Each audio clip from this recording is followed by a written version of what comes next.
And I really got involved in it, trying to go back and to find out what happened during different periods of time. And to that point, there's two books. First of all, one that is published and is available at the Fenton by Tom Goodwill, The History of Celoron Park and Chautauqua Lake. And then there is the unedited, unpublished, unprinted 500 pages that I've written that I haven't gotten to the point of editing and being able to publish and put out for the public. And it's a much more comprehensive view of what the park and what the park life was like. There's also a couple pictures back there of the park, as well as the giant phoenix wheel. Greg's introduction made me a little bit nervous. You know, I go back and I remember, I don't know how many of you remember Lou Holtz, the coach at Notre Dame. And when he was going for the national championship, they asked him, "Are you nervous, coach?" And he would not answer. And they kept chasing him night after night. And the night before the game, after all these questions, he finally stopped and they said, "Are you nervous?" And he said, "No. I go to bed each night and I sleep like a baby. I wake up every 2 hours crying." So I don't think I'm quite that nervous, but nonetheless, put it in perspective, this is an interesting topic. How many of you here were physically at Celoron Park sometime during its period? Wonderful. And I assume that many of you, from parents or friends, heard about Celoron Park in one way or another. I hope that you'll take the opportunity to look at some of the pictures.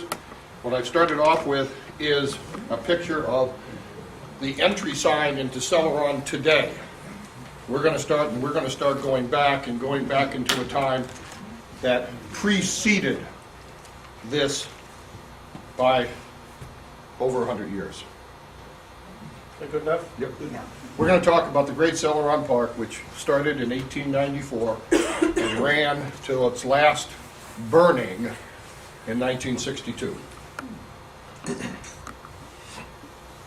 I put together a timeline that the beginning history of Celoron and Celoron Park actually started in the 1700s. The beginning of the park itself began with an event that occurred in 1874. Once the park was opened in 1894, it went through what I found to be different periods. The heydays, which ran from 1894 to the war in 1942, and then finally the decline years, which ran from the war until its last burning in 1962. Kind of like, you know, if you think about it, the growth of Celoron Park was kind of parallel to the earlier development of Chautauqua Institution, where Chautauqua Institution was an education and religious center. Celoron Park was the amusement center of the area. So there was a synergy between the two areas. We can't forget that the beginnings of Celoron Park go back to Captain Celoron de Blainville, if I'm pronouncing that correctly. In 1749, the French king directed him to come back to the Ohio Valley and get French dominance back from the British in the Ohio Valley.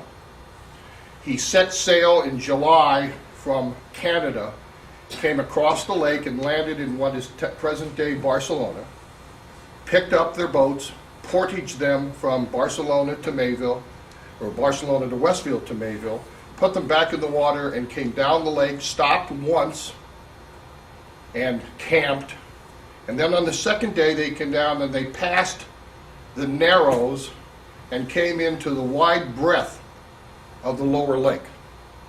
And there they stopped 3 miles from the outlet, which is present-day Celoron. So at present-day Celoron, they stopped, and that's really how the village of Celoron got its name, because of the voyage of Captain Celoron. If you look back at the makeup of the area back at the time, in early 1800s, the population was small. Matter of fact, it was 1811, I believe, the county incorporated. 1812, the town of Ellicott, named after Joseph Ellicott, was incorporated. And it wasn't until 1826 that Jamestown incorporated as a village, not as a city, but as a village. At the same time, Celoron was growing. First, a man by the name of Charles Wheeler Sammis bought the property around Celoron. Matter of fact, I might better show you this so you can get it before we get too far involved. This is a map of the village today and the park. And this is the far western end, which was called Prendergast Point. And of course, the park runs all along here. This would have been the long dock, and then over here would have been the western end of the park, which would have been called the Grove. And of course, way over here is Burtis Bay. Now, that area that is Burtis Bay today was originally Sammis Bay, because that's who owned the property. Sold eventually to Burtis. Joseph Burtis bought it, and it became known as Burtis Bay. Then, in 1874, James Prendergast bought the property, and it was then named Prendergast Point. I said something to somebody on the Chautauqua Lake Association about Prendergast Point, and they were directing me up here north, or I mean up to Prendergast Point up here. But the original Prendergast Point was down in the village of Celoron. It was the Prendergast who started the whole thing. James, the father, died in 1897, willing the property to his son Alexander, who deeded the property to his wife Mary. Mary died in 1891, and the property was sold. Two very industrious lawyers from Warren, Pennsylvania, bought the property, Lindsay and Lindsay, the Lindsay brothers. And their first goal was to parcel the property and to make summer cottages, a summer resort out of the village of Celoron. But as things would have it, other things intervened, particularly Almond Broadhead, who leased the property that I showed you as to being Celoron Park. He leased it for his intention to put up a park. There's Lindsay and Lindsay, two very distinguished lawyers of their time. That's William Broadhead. I don't have a picture of Almond Broadhead. That's the best I could do as far as the Broadhead family was concerned. Almond Broadhead, along with George Maltby, along with Jules Delmar, were the three men, owner, supervisor, manager, who ran the park in these early years and created the environment that would be the success. Almond Broadhead said, there are three concepts that we will never forget. Never compromise nor lower the standards that would diminish the integrity of the park. The park is for the people, and they expect a respectable amusement. Number two, be prepared for change and addition. Provide a reason for people to return time after time. And number three, create an open-air picnic area, allow the holiday atmosphere for the pleasure seekers. Those were the three basic tenets of Celoron Park. The newspaper in 1894 said this: the grand opening to take place, a playground for Jamestown and all creation. It will have all the wonders of electricity and this giant toboggan slides, magic, mirth, soft drinks on tap, shows every 30 minutes. President A.N. Broadhead and the Celoron Amusement Company has returned from the Tidewater, where they purchased a huge searchlight, let contracts, studied ways of entertaining the great people of Atlantic City, Coney Island, and the other many-headed throngs. All his plans are not unfolded. He is confident of making a joyous season at Chautauqua's chief amusement point. All points on the lake and numerous excursions will contribute to make Celoron the liveliest place in western New York. Unlike many popular resorts, however, this one will be entirely free from objectionable features. So that there will be a harmless amusement for all. All they needed now were the people to come, for the people to show up. This was what the property looked like beforehand. Back there in the background, is the Hotel de Celoron. That was built in 1893. So we know this is before the park, so this must be right at 1893. Some say that this house here eventually was enlarged and became the Lakeview Hotel. I'm not sure I believe that, but that's one of the things that people have said. So now all they needed were the people to come, and here is a picture of one 4th of July. Don't know what year it was, but I do know that the newspaper accounts regularly indicate that the 4th of July was 30 or 40,000 people. And the newspaper said in 1897, they indicated the crowd was 57,000 people in Celoron on that day. Now that's unbelievable, but true, I hope. Well, let's try and get oriented. Let's see if we can try and find out what the park looks like. If you remember the western end, that's right down there. The first thing you come to on the western end is a 3-story bathhouse. The bathhouse had 3 slides that came into the water, and the one in the center, you can see, had a humpback on it. That was called the camel slide, or the camel toboggan. 150 dressing rooms, bowling hall, pool hall, barber shop, shooting gallery, ice cream parlor, everything in the bathhouse. Behind the bathhouse is the large auditorium with the Turkish spires coming up. Here you see what was called the Lover's Bridge. You'll see it closely later, along with the Searchlight Tower. Here's the long dock that went out 600 to 800 feet out into the water to accommodate the steamboats that would come from Jamestown, come from Lakewood, come from Mayville to drop off or pick up people. You went over into the Grove side. This is, so you can orient yourself, this is present-day Dunham Avenue. If you come down from Fairmont Avenue, you come down Dunham to the dock that we have now, which is not 600 feet long. It is 60, no, it's probably 60 or 70 feet long. And this is the Grove. This is what we would call today the Midway. This picture has to date, well, my guess is, I don't know, it's an artist's rendition. There's some things missing. It's somewhat hard to date, but my guess is it's probably 1896.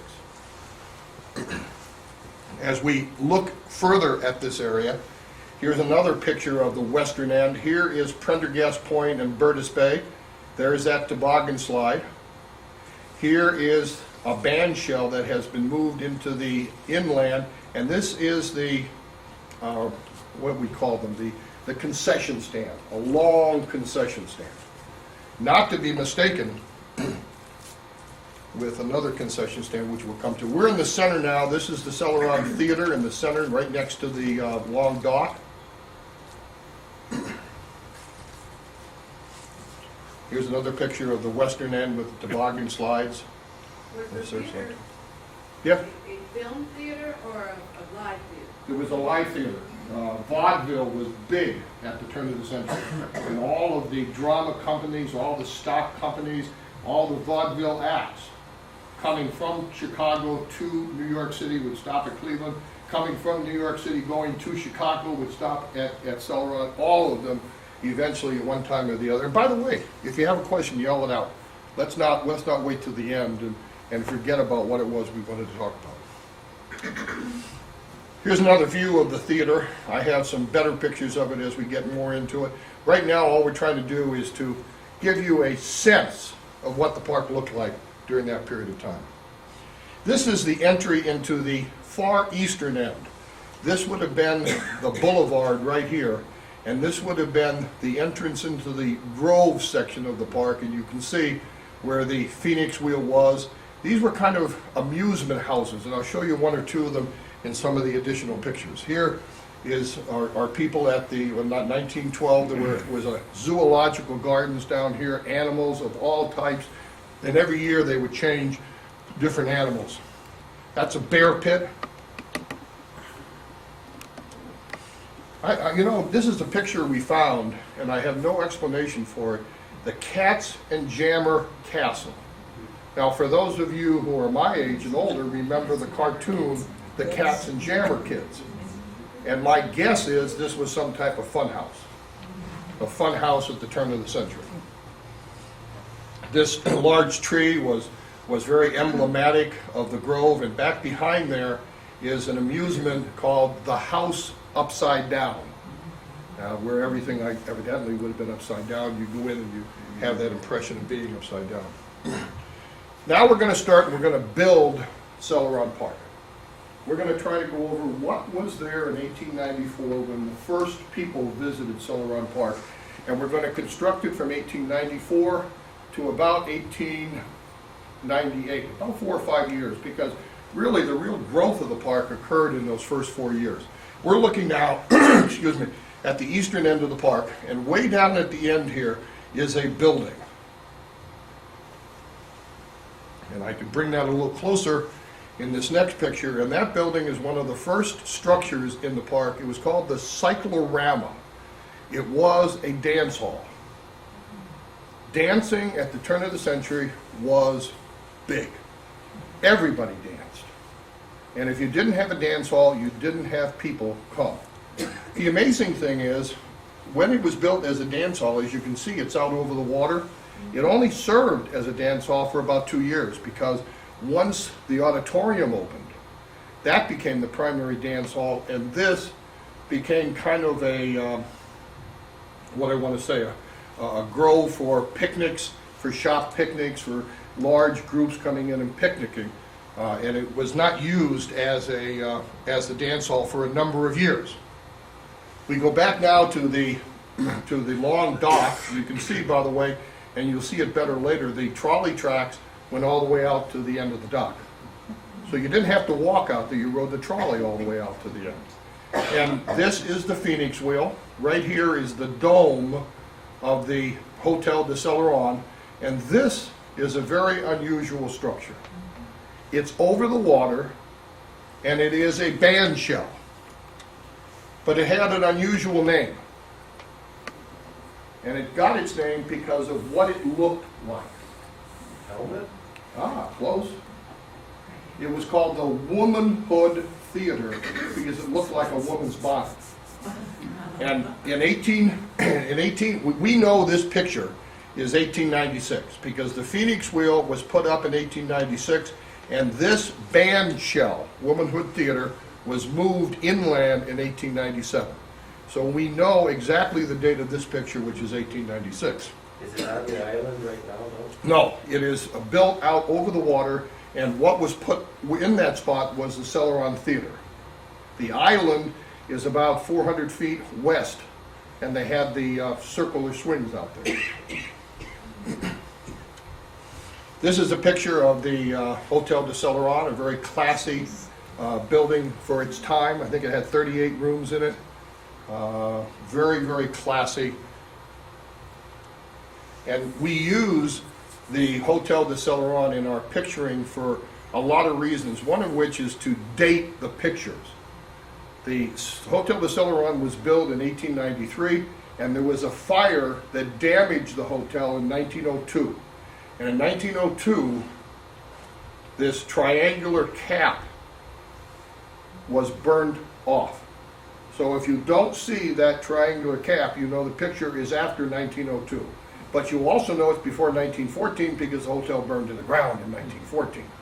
So this picture is before 1902, and you can see the crowds of people. This is all in that area in the western end of the park. Dunham Avenue would be right here in front of the hotel and behind the band shell.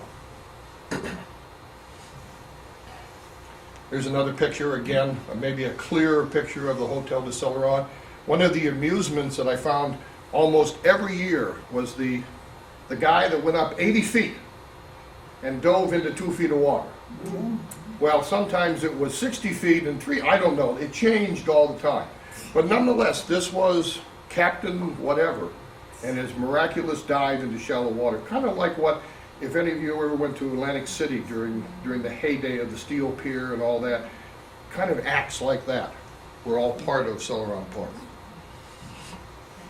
There's a picture of the band shell that was moved, as you know, from the water inland. And here is the hotel after 1902 because this cap is now gone. Do they know what caused the fire? Yeah, no. You know, the thing is, all these structures, as Chautauqua, and Chautauqua is is amazing that they've been able to keep their buildings.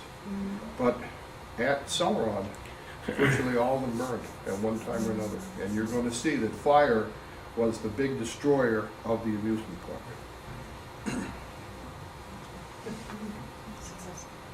Oh, we get a little peek. You can't really see it. I think we have a better picture. Right next to the Hotel de Celoron was the new hotel that was built in 1900 called the Imperial. You may remember it as the Sur La Mer or the Yellow Submarine. Yeah, that's when it was ugly. Now we're talking. Now, that's when it was, this is when it was nice. Now, by the way, this picture is being taken from the bandstand on top of the Midway restaurant. We'll get to that a little bit later. And this is the concession stands that ran down the side. Here's the bathhouse. The bathhouse, I don't have any good picture of it prior to the fire in 1900. But you can see that, first of all, it's no longer 3 stories tall all the way from end to end. The lower side is 1 story, and the only portion where it's 3 stories is in the center, where it accommodates 2 toboggan slides. Maybe that's a little better picture of it. You can see how the 3 stories are there to accommodate the slides that go into the water. What did they use to slide down on? Toboggans, actually like a snow toboggan. You would have to carry that back up. And you listen, back at that time you had to work for your enjoyment. It wasn't easy. They have them at Midway Park too, and in the Did they? And in the Midway Park Museum, they have pictures. They have pictures of them. Yeah, it's amazing. And it was really the place to go at the time. I mean, not only that, but at the period of time, this is a group of Baptists who had baptisms in the lake. I don't know if he came down the slide and ended up baptized. We just walked on the water. Well, you just walked on the water. But it was a great location. You can see it was used for many different purposes. We're going to walk now on the boardwalk or the promenade over to the bridge that leads out to the searchlight. The moorish structure at the end was a searchlight put over a crib, which is a water main that was put in years in advance. That moorish structure became a boathouse for the rental of boats as time progressed. These are the same 2 women who are walking out there. And that bridge had its name called the Lover's Bridge.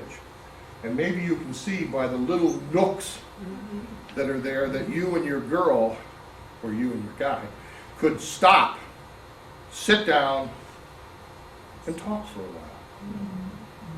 So this was called the Lover's Bridge. It collapsed in 1904 on the 4th of July from the weight of a number of people watching the fireworks.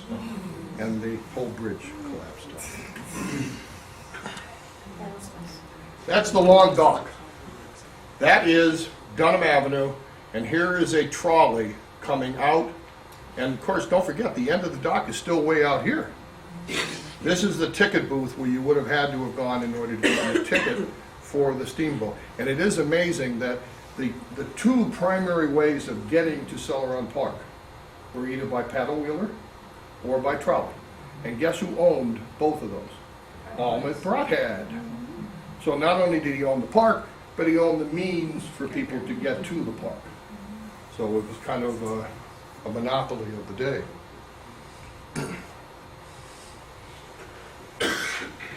This also is the long dock. I wanted to point out that this hotel here was the Richmond Hotel. It is one of the better pictures of the hotel of the era. A lot of the people that were in the theater would stay there during that period of time. In later years, it became more used for storage than anything else. There's the steamboat. You can see how crowded it is, and the trolley tracks going all the way out. And you can see, I mean, can you imagine dressing like that to go to an amusement park?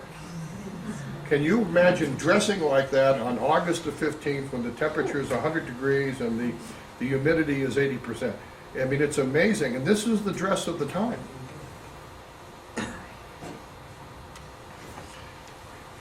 We're now looking at not the large structures back behind, but this circular structure here in front. It's called the Magic Fountain. Almond Broadhead went to the Chicago World's Fair in 1893, and he brought back a number of the concepts of the World's Fair. The World's Fair in Chicago was called the White City. All the buildings were painted white. Everything was perfect. People went there and said, oh my God, this is paradise. Well, the only thing that was paradise about it was the fact that it was painted white. And that many of the buildings were only facades, that there was nothing behind them. And believe it or not, Celoron, by many people during that period of time, was called the White City on Chautauqua Lake. And Almond Broadhead brought back many things, one of which was this hydraulic magic fountain.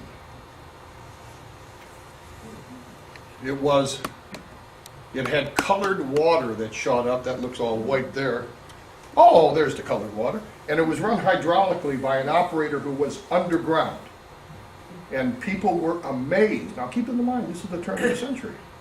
We may not be amazed by it today, but can you imagine what your grandparents or great-grandparents thought sitting there watching this amazing display that was brought back to Celoron, New York from the Chicago World's Fair? How long did that last as a structure?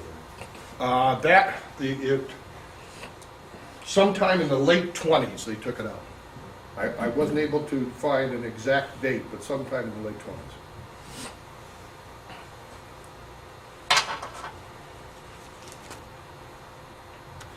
Here we are, baseball. The baseball park. This was down at the far western end. And keep in mind, we're still in 1894. We haven't even gotten to what happened in 1895 yet. But in 1894, here was the baseball grounds. And my goodness gracious, what a display that was put on here in any of the times that were there. Greg alluded earlier that Celoron had Honus Wagner, Grover Cleveland Alexander. Let me name a few more. Christy Matheson, Cy Young, Rogers Hornsby. And how about this one? How many remember the name Joe Tinker? Okay, I know Greg does. Who was Joe Tinker? Tinker, Tedder's to change. You got it. Chicago Cubs, Tinker's ever in chance. He was part of the great double play from the Chicago Cubs era. And of course, Babe Ruth. And Babe Ruth being here is a story unto itself. I mean, we could talk virtually for an hour on what Babe Ruth did when he was here. Not the least of which was hit during practice a 500-foot home run from home plate into Lake Chautauqua. Yes. How many acres was the park? About 7.5, almost 8 acres.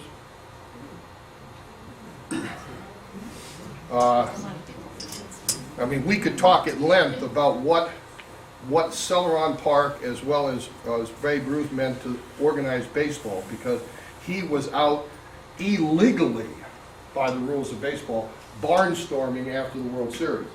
And of course, the new commissioner of baseball at the time was Mountain Landis, who was prepared to clean up the game of baseball from the 1990 Black Sox scandal.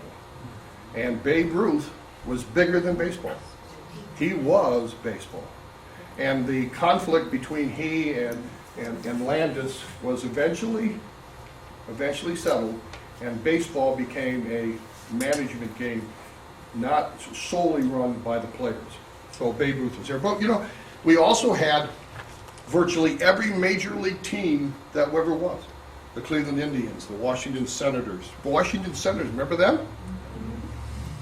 The New York Giants, the Baltimore Orioles. How about the New York Highlanders? Who are they? Yankees. That's the Yankees. That's the name of the Yankees before they changed their name. Well, we also had other people here. Did you know that Jim Thorpe came to Celoron Park and competed at the park in a game of baseball? Also, Babe Dickinson's the Harriets, the great female Olympic athlete, was here. So we had a great number of people that came through Celoron Park during that period of time. Let's jump to 1895. 1895 saw the construction of this building. This is the auditorium. It accommodated 8,500 people. In the wintertime, and let me give you a better picture of it, you can see that behind the opening way was this gigantic structure. In the winter months, they would take out the windows in the bottom floor and then flood the entire auditorium. And they would have ice skating on the floor, 12 laps to a mile. They also had a 800-foot annex that ran from the back down to the far western end of the park, which they said was as wide as a road, divided by a rope, and they used it for speed skating. 800 feet out, 800 feet back. Which building became the roller skating rink? They used this for roller skating, but not, the roller skating rink that you and I probably remember was built in 1939. That's mine. That's the one that we remember, but they used this for roller skating, but they also, this became the dance hall too. So they had roller skating, they had bicycle races, they had ice skating, they had dancing, they had furniture companies come in and put their wares out, they had a Baptist Bible students come for a convention, they had all kind of events.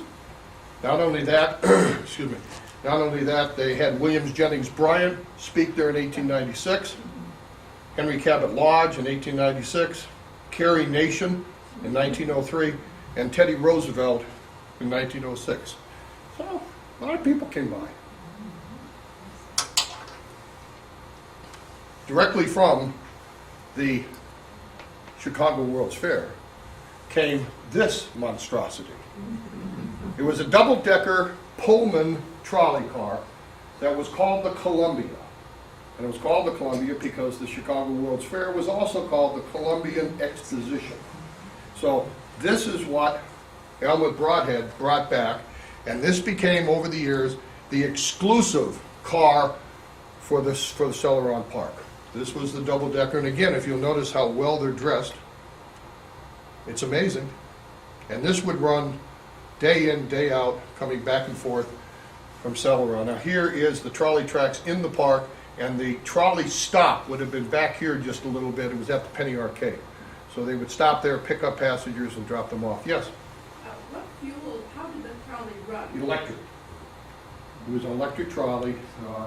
That's really what sent the park off, was the ability to have electricity and to bring not only the lights but also the power of the trolley into the park itself. Who supplied electricity?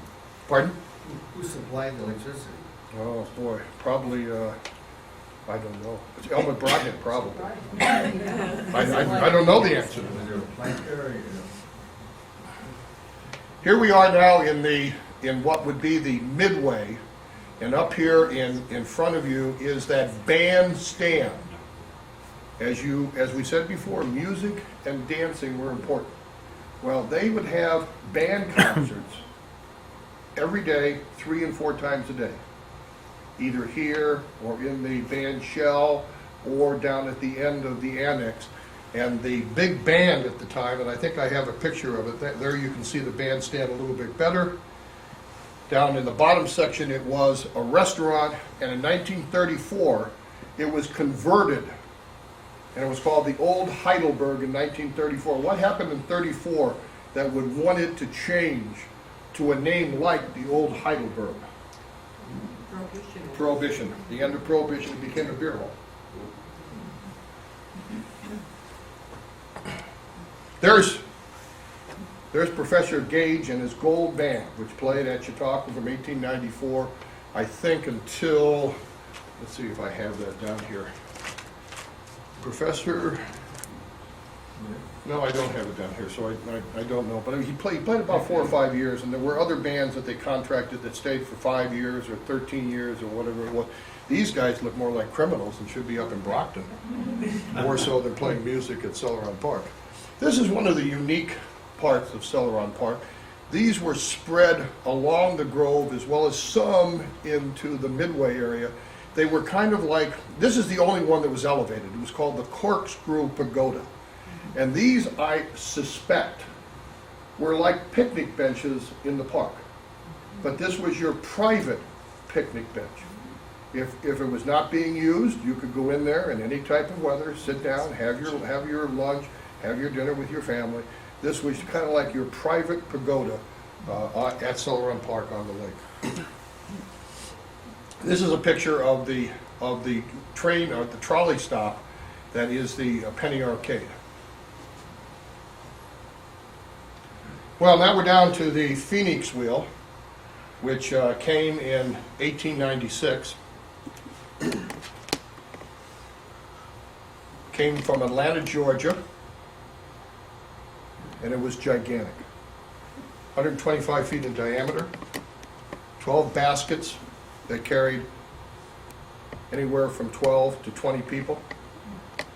Baskets and a Ferris wheel that would accommodate as many as 200 people. It was one of the signature items of Celoron Park. Anybody ride on the Phoenix wheel? You have. It went fast? It went slow. It went back and forth and back and forth, yes. As I told someone earlier, it was dismantled at Celoron in 1952. It was moved to Pomona, California, and ran for 30 years in Pomona, California, before it was dismantled in 1982 and sold for scrap. So it was still operable in 1952 if it was operable for 30 years in Pomona, California. There's another picture, and why I put this in of interest was that Edison had his magic I'm not sure that I can. Yeah, the kinescope there, and of course you know his familiarity with Chautauqua itself, but he was very part of the Celoron Park experience. There's probably as good a picture as you can see if you want to see what the baskets were like. It's not the stereotypical Ferris wheel that you may have seen today, but they had these baskets. I have a larger picture of it that was colorized by the Disney people, and it is a good view. How many people could fit in one basket? Anywhere from 12 to 20. Oh, And of course, it depended upon your side. I mean, they would pack in 20 youngsters in one of those. Certainly not 20 of us adults. Why did they take it down to 52? Well, that's a hard thing to answer. Some say that the new owner of the park had interest in other parks across the country. One of them was Pomona, California. So one may think that since Celoron Park was in its decline, that maybe there was a financial reason why that was moved to someplace else. Yeah, But that was pretty much the beginning of the end of the park, right? sure was, sure They was. didn't replace it with another Ferris wheel? No, they had small ones. They had 2 or 3, but Celoron Park after that time became more of a kiddie land Yeah. rather than an adult amusement park. Well, here is the theater. All wooden, and you can see immediately that it's all out over the water. This is where that womanhood theater was. And they put the Celoron Theater over the top of it. I took a couple views. We're looking from the western side. Now we're looking at the back western side. I assume this would have been the stage, and these probably would have been dressing rooms for the artists who were performing on stage. We're now looking at the back eastern corner of it. On the eastern side, they had this little pond, a duck swan pond. Jack, these structures that are out over the water, weren't they damaged in the winter? Yeah, there always was some damage. Matter of fact, the reason that I say to you that the long dock was 600 to 800 feet long, every year it changed. You know, because the ice would damage it, and they would reconstruct it shorter, or they'd reconstruct it longer, so any one year could have been any of those lengths. And certainly, as you suggest, being out over the water as this was, it certainly took some damage from the ice. But can you imagine now, this is 1896, 1897, you can see this is a pretty amazing facility. And up here, you can see Celoron Theater. I think I have a better picture of that. Right. No, not much better. Not much better. Okay, so they built the theater, and this is now 1897. Oh, here's the stage. And the individual boxes up there a little bit more. There's what the inside of the theater looked like. Pretty ornate.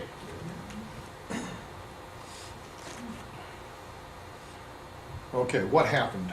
Okay, let's go back to the band shell. There's the band shell that was moved in 1897.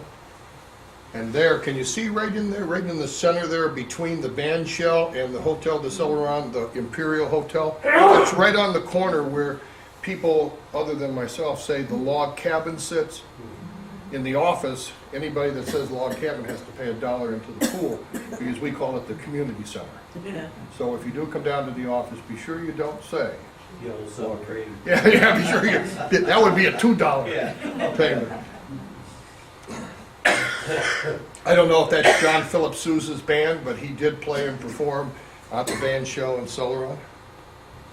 This is a picture, and the only picture I have, of the first roller coaster in the park called the Gravity Railroad. And matter of fact, that was the fire of 1900 that not only burned down the Gravity Railway, but it also damaged the bathhouse, which had to be rebuilt, and it also damaged the annex that needed to be repaired as well. You know, that was at Chautauqua. What was What's that that? balloon? The Gravity Railroad was at Chautauqua and was moved down. It was moved down there? Yeah, it was here for a couple of years. Really? Yeah. Wow. That's a shocker, because this wasn't put in until 1897, so it very well could have been at Chautauqua first. Here is the Imperial Hotel. This is what you remember the Imperial Hotel to be, but this was not what the Imperial Hotel was. One of the big things in the parks at the time was being able to walk from end to end. The promenade ran 4,800 feet from end to end, and you can see that people of the time just enjoyed walking along the lakefront. This is the second roller coaster in the park, called the Figure 8, and was directly across from the auditorium. That ran until, I don't know, about 1933 to the early 30s. So it's possible that some people in here may have ridden or remember the Figure 8. My parents wouldn't let me ride it, said it was too dangerous. Probably was. Here is Company E, and this is the Lakeview Hotel, which is on the corner of Lake and Allegheny as you would enter the park. This was a group of young men from the area that enlisted in the Army during World War II and went in as a separate company, Company E from Jamestown and Celoron. To give you an idea, here were the hotels that were in the village of Celoron. It's not all at the same time. Believe it or not, over that period of time, but don't forget, hotels were not what we think of them today. A lot of them were boarding houses. You know, maybe they only took in 3 or 4 people. And when you look at some of the places like the Frederick House, the Fenton House, names like that might be indicative of the fact that they were smaller. But I can't tell you that they were all there at the same time. All I can tell you is that they were in the village of Celoron. The merry-go-round. There's the merry-go-round house, and it's down at the end of the park, down toward the western end, because right here is the archway that you would use to enter the baseball field.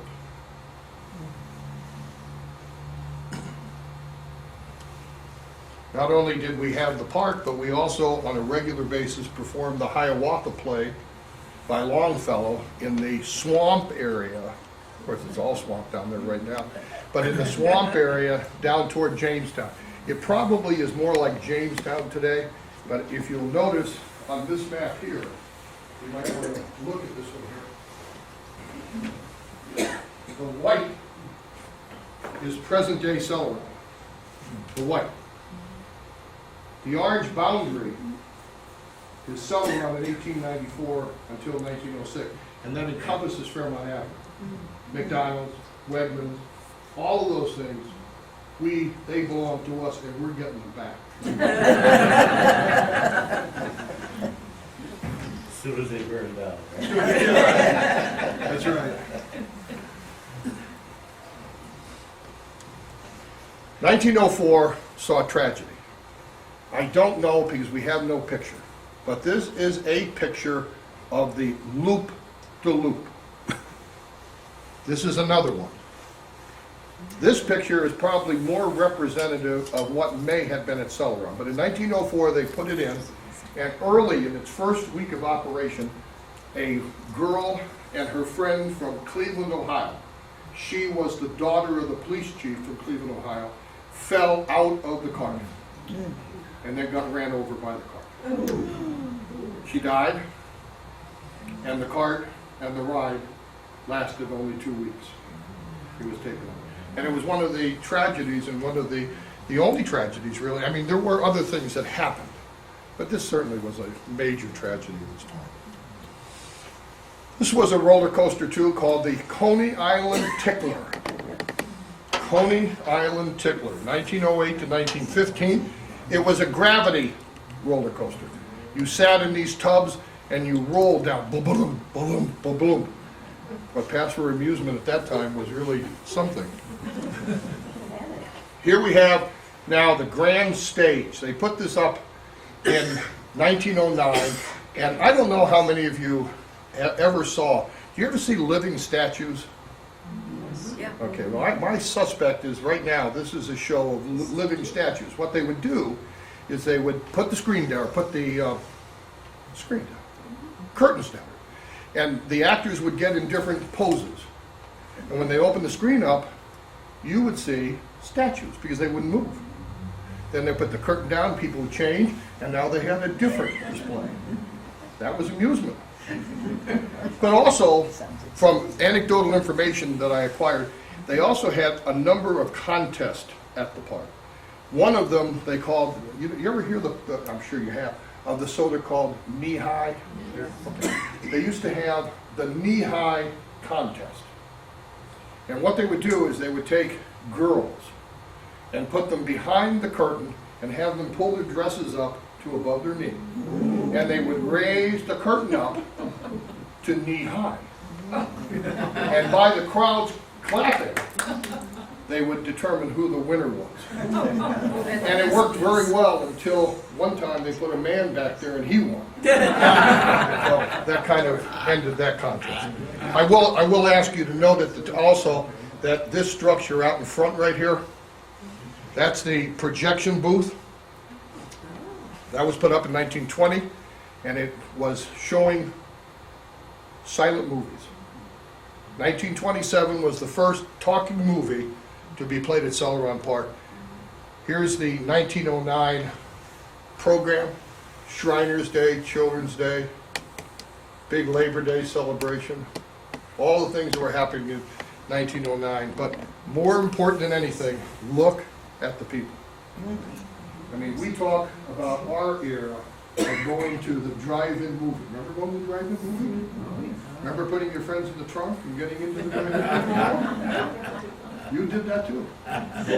Well, this was the walk-in movies. This was the outdoor walk-in movies.